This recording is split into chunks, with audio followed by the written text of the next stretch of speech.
what this electrolyzer does is it splits water molecules, which are hydrogen and oxygen.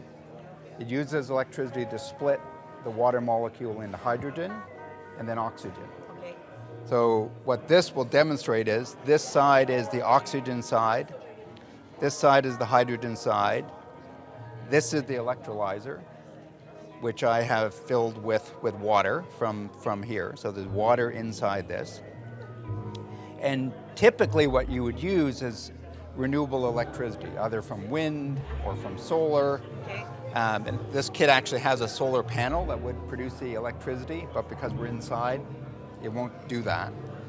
So I'm going to hook up this battery pack to the electrolyzer, and when I turn it on, so what's happening now is when I turn this on, the current of electricity is going through the water, and it's separating the water into hydrogen and oxygen. The hydrogen is going into here, so you'll see the level of this start to go up, and the level of this will start to go up. So you can see hydrogen going down into there, and you'll see the level of this start to rise. So it's now producing hydrogen, and I'll let it produce a little bit more. So hydrogen is now going into that vessel. So now when I stop it, so I'll take the source of electricity away.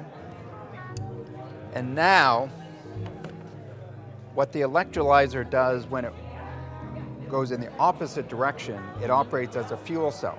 So it's now converting the hydrogen back into electricity. Okay. And to demonstrate that, I'll hook up this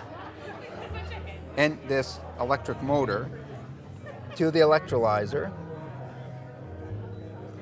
and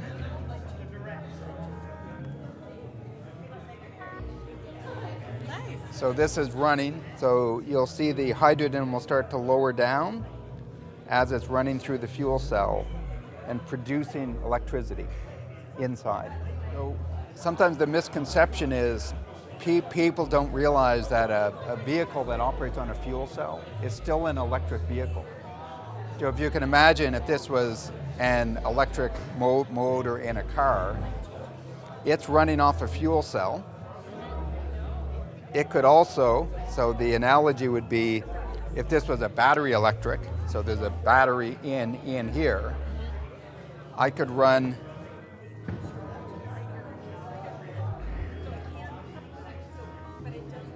turn this on. I can run it off the battery, or I can run it off the fuel cell, but it's still an electric motor. So if you have a ship or a truck or a bus or a train that has a hydrogen fuel cell, these are all still electric vehicles. The only difference is instead of getting its electricity out of a battery, it's producing electricity in its fuel cell.